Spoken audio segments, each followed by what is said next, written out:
He's Trypticon, the Decepticon city, the ultimate weapon against the heroic Autobots.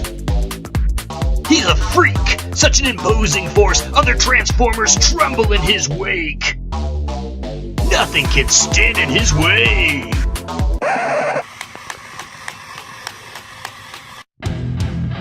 Well, holy hell, it's here! The Titans Return Trypticon! New and improved for 2018! It's big! How big? So fucking big! So insanely big! Just how big is it? So big. So monumentally massive, you will want your lady to avert her eyes that it eats other Transformers for lunch! Oh, come on! Get in there! Oh, damn it! Get in there now! Oh, come on! Get in there, please! Oh, damn! It's so big! Look at all these stickers! It's like an ocean of decals! You haven't seen this many stickers since 1985 when your weird cousin collected those bizarre scratch and sniff ones! You know, the ones that kind of smell like pizza and pickles? Damn, that's a lot of stickers! That's gonna take you a couple days right there! It's radical. Titans Return Trypticon comes with everything you see here! Not responsible for inferiority complexes that Titan Returns Trypticon may cause you due to the sheer size of the awesomeness of this toy.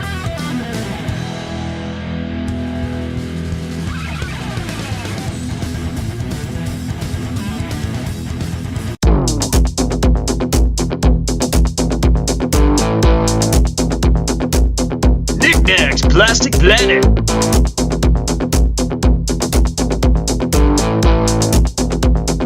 With your host, it's Knick-Knack!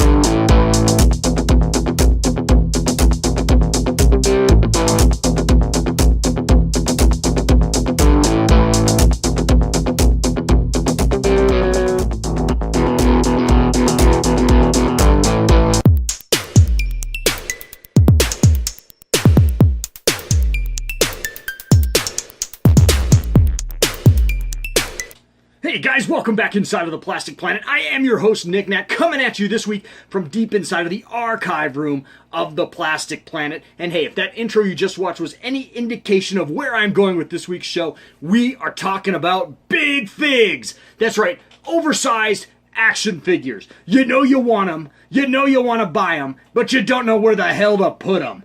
It's like when I would go out for a steak. We used to have this great, fantastic steakhouse here in the Denver area. It was called Trail Dust. And they had a giant slide, and it was all like, the whole restaurant looked like a giant barn. And you'd go in there, and they'd had man steaks. I'm talking about steaks like named like the Rancher and the Cowboy. Well, I used to love to go there and order up a steak that was called the Rancher. It was a 20-ounce motherfucker, and it was so delicious. But it was huge, and my eyes were always bigger than what my stomach was. Every time I'd get it, I would be blocked up for days, guys, but it was delicious.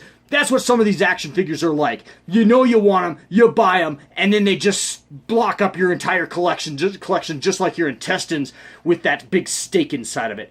And so here's a couple of my big figs. Not that I regret owning these per se, but they are a pain in the ass when you're trying to, reset and reconfigure your collection because they take up so much damn real estate. And the first one I want to talk about right now actually is right behind me. That, of course, is Wile E. Coyote. Isn't he awesome? I got him at a thrift store just a couple weeks ago, actually. I only paid $7 for him. He was just sitting there on the shelf.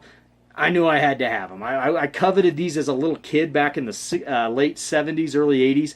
And he is actually fantastic. He's a great figure.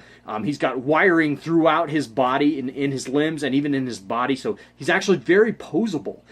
So he's a fantastic figure. And for only $7, totally had to do it. Totally had to fire him up. And I'm really glad I did, even though I don't know where the hell I'm going to put him. He was actually riding around in the van with me for a couple weeks. I don't know if you saw him in a couple earlier videos from the last month, but he was in the van with me for a few of those. So anyway, he's downstairs in the archive room with me now.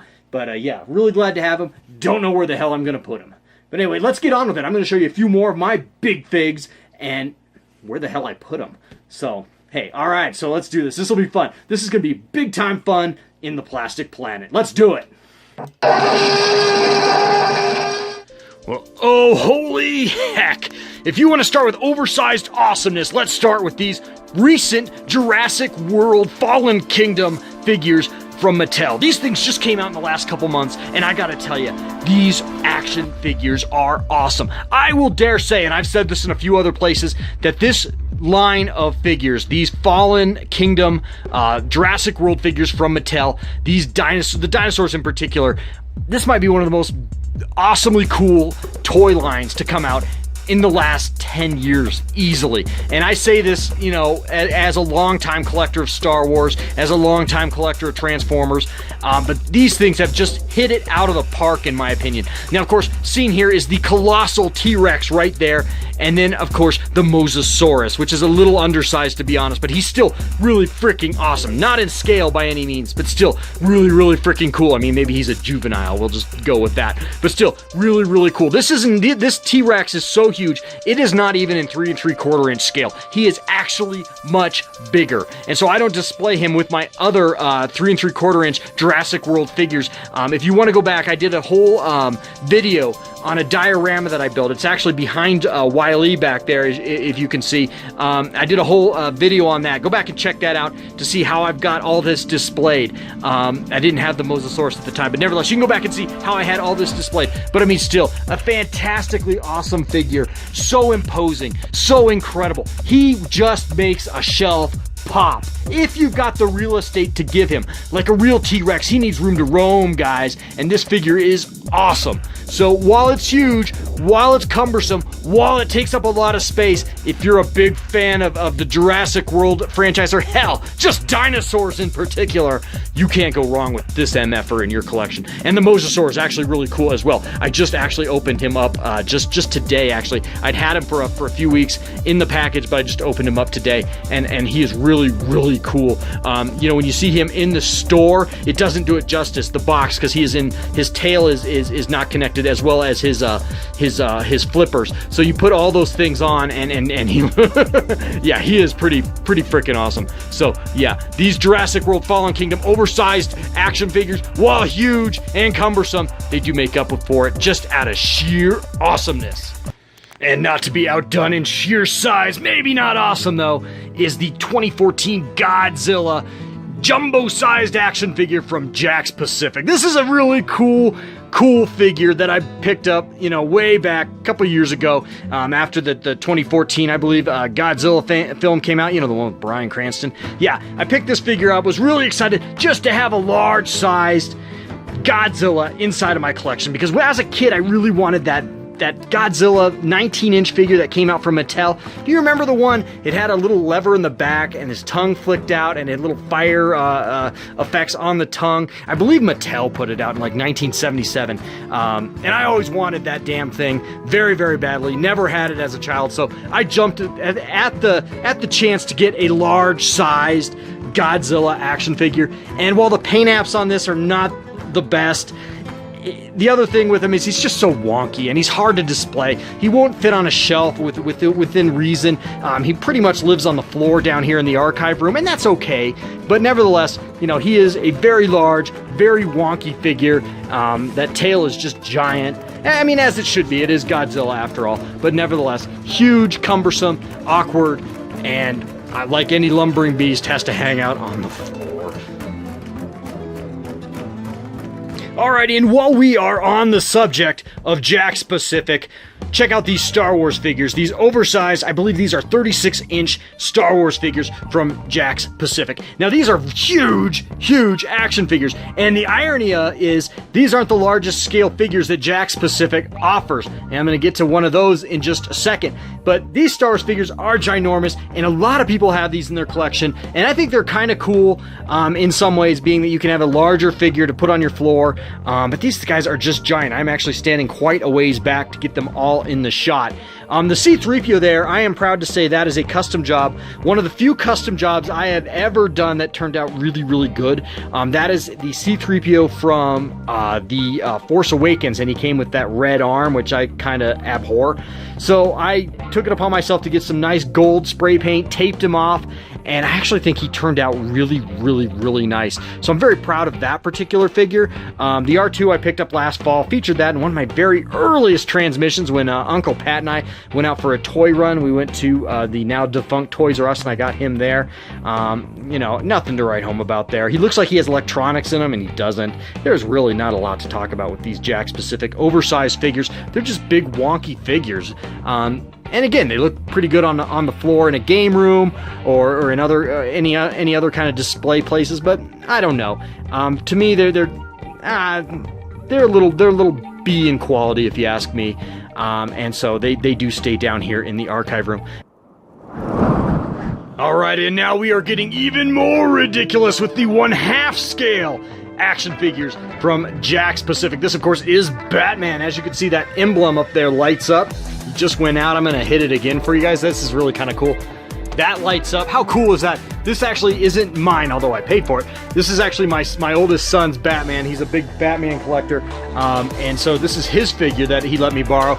But again, I mean, look at the size of this thing. This is like half scale right here. This thing is huge. And it really, you know what? At the price you can get these at, which is, I paid, I think, about $70 for him. Again, at the now defunct Toys R Us. But again, for $70, this was a real steal. And I almost got the Darth Vader one as well, but I never could find one that wasn't overly molested. You guys know what I'm talking about. When you go through the stores and you would see these, a lot of the times, you know, they would just get beat the shit out of in the store by customers, which is kind of an a-hole move by people. But, you know, people are people and people are jerks, as we all know. So a lot of these would get beat up in the store, so you kind of had to really kind of QC the figure before you bought it, because odds are someone had been jacking with it, no pun intended, jacking with your Jakks Pacific action figure before you even had a chance to buy it. But nevertheless, really cool figure. This is my son's, and I appreciate him letting me show it off to you guys. Yeah, that thing is just, it's almost obnoxious. And it keeps guard up in his room at night. His room is like one flight of stairs up from my bedroom, and sometimes the way he has his lights on in his room at night, this thing will scare the crap out of me sometimes, just standing up there staring at me. So I'm Batman. Anyway, pretty epic though, pretty awesome. From 2015, just prior to the release of The Force Awakens, I fired up this monstrosity, this giant Black Series 6-inch action figure scale TIE Fighter from the First Order. This thing is huge. It is actually an amazing piece. I mean, look at the size of it. That is a 6-inch action figure. That is a Black Series Han Solo right there. Just for scaling purposes, that is a 3 3/4 inch standard Hasbro Star Wars figure.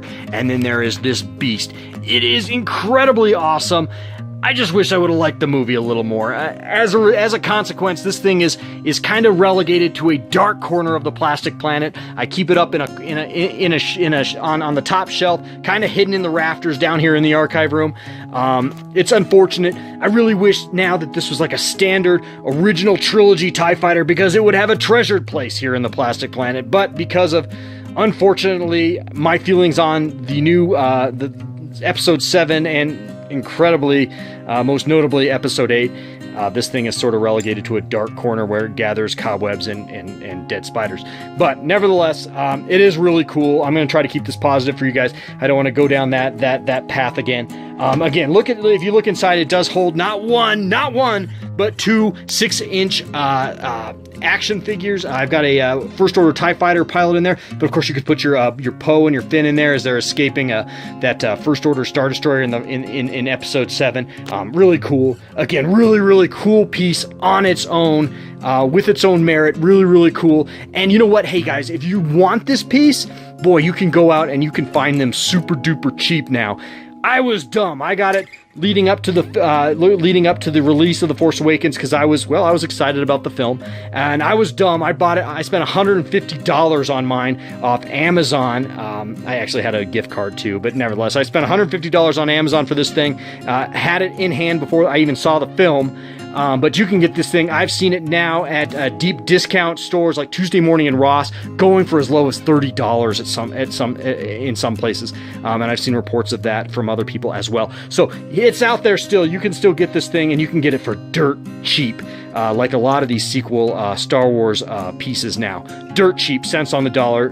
They're out there. If you're so inclined, be smart and mop up where the rest of us messed up and bought these things early.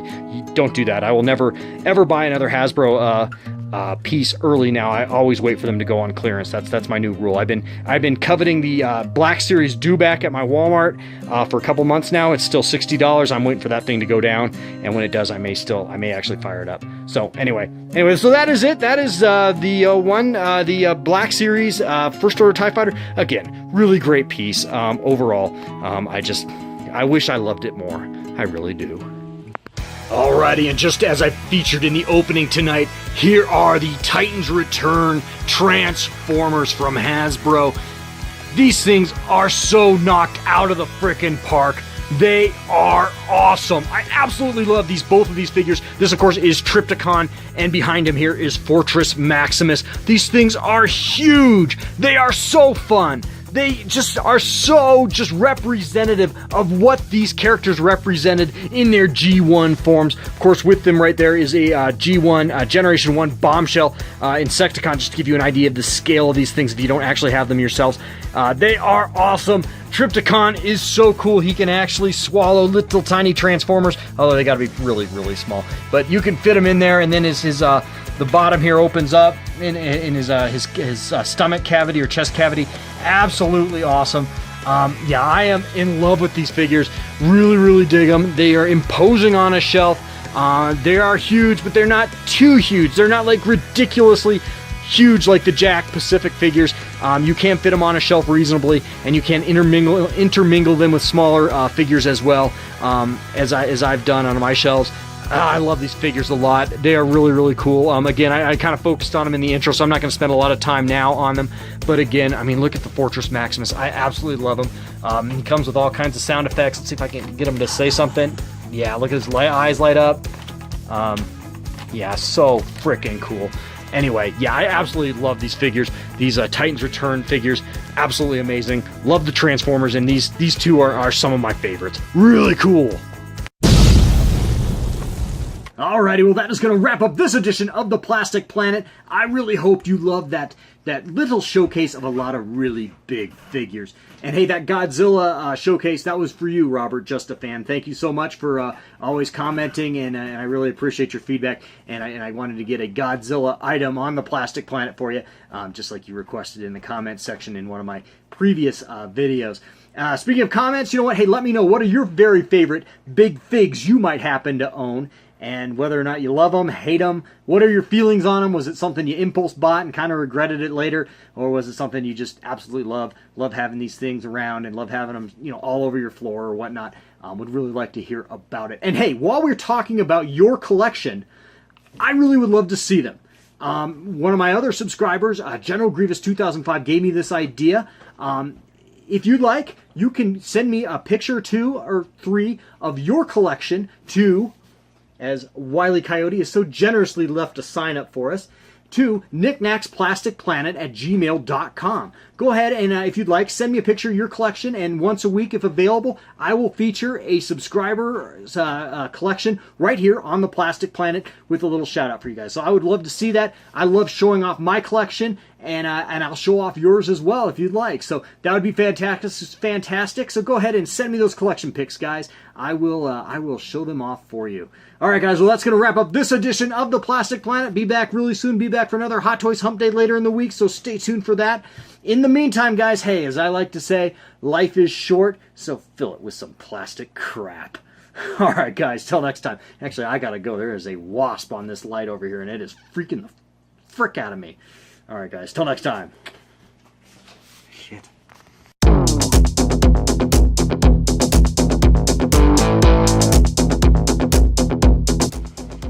So big. One more time. So big. Get a little louder. So big. Say, so big. So big.